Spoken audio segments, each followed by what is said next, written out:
آپ چاہتے ہیں کہ انصاف ہو، آپ چاہتے ہیں کہ امن ہو، آپ چاہتے ہیں کہ تحفظ ہو، آپ چاہتے ہیں کہ سکون کی زندگی گزرے، آپ چاہتے ہیں کہ معاشرہ فلاحی ہو جائے، مگر وہ حکمت جو میرے آقا نے آپ کو سکھائی کہ خود اپنے آپ کو معاشرے میں پیش کرنے کی، کتنے لوگ ہیں جو یہ کر پا رہے ہیں؟ کیا صرف ہم نے دوسروں کو درست کرنا ہے؟ کیا یہ اچھا عمل ہے؟ ہمیں اپنے آپ کو درست کر کے بطور نمونہ کے پیش کرنا ہے۔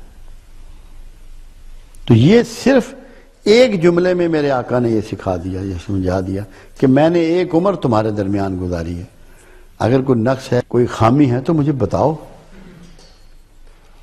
کتنے مشرکین مکہ تھے میرے آقا کے شدید مخالف، مگر کوئی شخص ان میں سے سرکار کے رویے اور اخلاق پہ انگلی نہیں اٹھا سکا۔ نہ مانا ضد میں ایک الگ بات ہے، انگلی نہیں اٹھا سکا۔ کتنی حقانیت اور سچائی ہے کردار کی، اور کتنا بے داغ ہے کردار کہ دشمن ہونے کے باوجود وہ انگلی نہیں اٹھا سکے، اور پھر دین کی بات کی۔ تو تبلیغ کی حکمت میرے آقا نے، دعوت دین کی حکمت میرے آقا نے آپ کو سکھا دی کہ کھانا بھی کھلاؤ، آسانیوں کے ساتھ بات کرو، مگر معاشرے میں اپنے کردار کو سنبھال کے رکھ، اس کو مثالی بنا دو۔ پھر آپ دیکھیں کہ جب آپ ہجرت فرما رہے ہیں وہاں کتنی ذہانت کا آپ نے استعمال کیا کہ جو رخ مدینے کو جاتا ہے اس کے الٹی سمت میں سفر کیا۔ اور جیسے میرے آقا نے فرمایا تھا نا کہ دشمن کو دھوکہ دینا جھوٹ نہیں ہے، حکمت ہے۔ جنگوں میں جب آپ دشمن کو دھوکہ دیتے ہیں اس کو حکمت قرار دیا، یہ دھوکہ نہیں ہے۔ اللہ کے رسول صلی اللہ علیہ وسلم نے فتح مکہ پر کتنی اعلیٰ حکمت کا اظہار کیا کہ 10,000 جو سپاہ تھی ان کو حکم دیا کہ ہر آدمی اپنا چولہا الگ جلائے گا۔ اب دیکھنے والوں نے دیکھا، اس نے کہا یہ تو 1,00,000 سپاہ ہے، کیونکہ 100 آدمیوں کے لیے ایک چولہا جلتا تھا، تو 10,000 چولہے جلوا دیے۔ اس نے کہا یہ تو لاکھوں سپاہ ہے۔ مرعوب ہو گیا دشمن، ایک حکمت سے ان کو مرعوب کر دیا، ڈی مورلائز کر دیا۔ ہم تو حکمت کو اپلائی نہیں کرتے، بالکل نہیں کرتے۔ تو آپ ہجرت فرماتے ہوئے الٹے رخ گئے تاکہ وہ جو ہیں وہ آپ کا پیچھا، ان کو معلوم تھا کہ کھوجی یہاں کے بڑے ایکسپرٹ ہیں، یہ پیچھا کریں گے پیروں کے نشانات سے، اور انہوں نے کیا، مگر اس کے باوجود آپ نے حکمت کو اپلائی کیا اور اللہ نے بھی اس میں مدد کی۔ تو حکمت کو نہیں چھوڑنا، یہ وہ تعلیم ہے رسول اللہ کی کہ جس کا کوئی مقابلہ نہیں ہو سکتا، اس کو صرف سیکھنے کی ضرورت ہے۔ پھر جب آپ تشریف لے جا رہے ہیں تو سب سے پہلا کام کیا کیا؟ قباء کی مسجد تعمیر کی راستے میں، لوگوں کو یہ پیغام دیا کہ ہمارا پروگرام نہ کسی دشمنی کا ہے نہ کچھ اور ہے، اللہ کے حضور جھک جانے کا ہے، اور تمہیں بھی یہی دعوت دینے کے لیے آئے ہیں کہ تم بھی اللہ کے حضور جھک جاؤ۔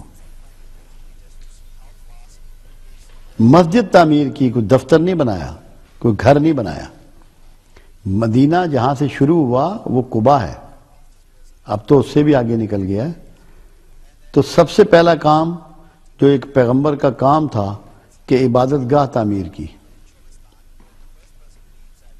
لوگوں کو جھکنا سیکھنے کی تربیت گاہ تعمیر کی، کیونکہ عرب میں لوگ متکبر تھے، غرور والے تھے، غصے والے تھے، انا پرست تھے۔ ان کو یہ پیغام دینا مقصود تھا کہ اس میں حکمت تھی کہ ہم جھکنے والے ہیں، ہم آجزی والے ہیں۔ ہم کبر والے نہیں ہیں. جو جھکنے والا ہو، عاجزی والا ہو، اس سے لڑائی جائز نہیں ہوتی. تو مسجد تعمیر کر کے پوری سوسائٹی کو یہ پیغام دینا بھی مقصود تھا کہ ہم تو عزت والے لوگ ہیں، ہم جھگڑے والے لوگ نہیں ہیں. یہ امن کی جگہ ہے، یہاں جو آئے گا اس کو امن ملے گا. تو ہمارے پاس امن ہی امن ہے. یہ وہ چھوٹے چھوٹے ایسے سلسلے ہیں، ایسے آپ کے انداز ہیں کہ جو بے شمار حکمتیں لیے ہوئے ہیں، اور ہم نے کبھی اس بات کو سمجھے ہی نہیں ہے. پھر ایک حکمت کی بات اور دیکھیں آپ، چھوٹی سی، صدقے جائے آدمی رسول اللہ صلی اللہ علیہ وسلم. اصحابہ کرام تو فرمایا کرتے تھے کہ میرے ماں باپ آپ پر قربان ہیں. ہم تو کہتے ہیں ہماری ساری نسل ہی سرکار پہ قربان. کہ جب آپ مدینہ پہنچتے ہیں تو ہر آدمی کی آرزو تھی کہ میرے پاس ٹھہرے. ہر کوئی اس گمان میں تھا کہ آپ میرے مہمان ہوں. کتنا مشکل تھا کہ لوگوں میں تفریق پیدا ہو جانی تھی. اور جو وہاں گروہ موجود تھا عبداللہ بن ابی رئیس المنافقین کا، انہوں نے اس کو بہت زیادہ ایکسپلائٹ کر لینا تھا کہ یار تمہیں تو اہمیت نہیں دی رسول نے، فلاں کے گھر ٹھہر گیا. اللہ کے رسول کی حکمت کی انتہا دیکھیں کہ یہ ٹھہرنے کا فیصلہ اپنی اونٹنی کے سپرد کر دیا کہ جہاں میری اونٹنی قصبہ رک جائے گی وہی میری رہائش ہوگی. کیونکہ سب جانتے ہیں جو لوگ انبیاء کی تاریخ سے واقف ہیں کہ نبی کی قبر وہیں ہوتی ہے جہاں وہ رہتا ہے، اس کو شفٹ نہیں کیا جاتا. اس نے وہیں دفن ہونا ہوتا ہے جس زمین پر اللہ اس کو پردہ پوش کرتا ہے.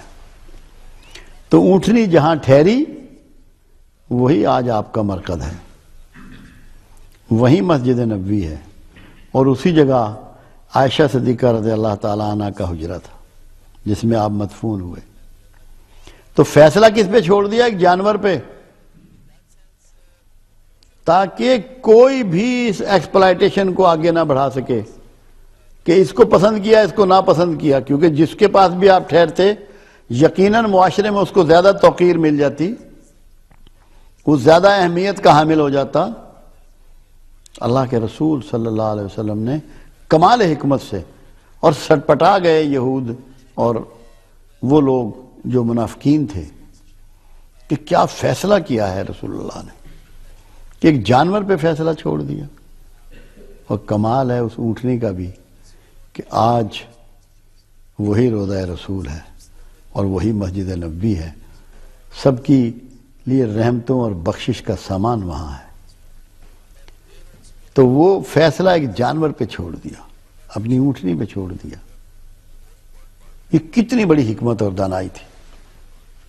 کبھی سوچا کسی نے ان باتوں کو؟ سوچئے، ایک ایک لمحے میں، ایک ایک معاملے میں، ایک ایک چیز میں کوشش کیجئے کہ آپ کو یہ معلوم ہو کہ صاحب حکمت نے یہ کیا کمال کر دکھایا، تاکہ آپ اپنی زندگیوں میں آسانیاں پیدا کر لیں، معاشرے کو گلزار بنا لیں حکمت سیکھ کر.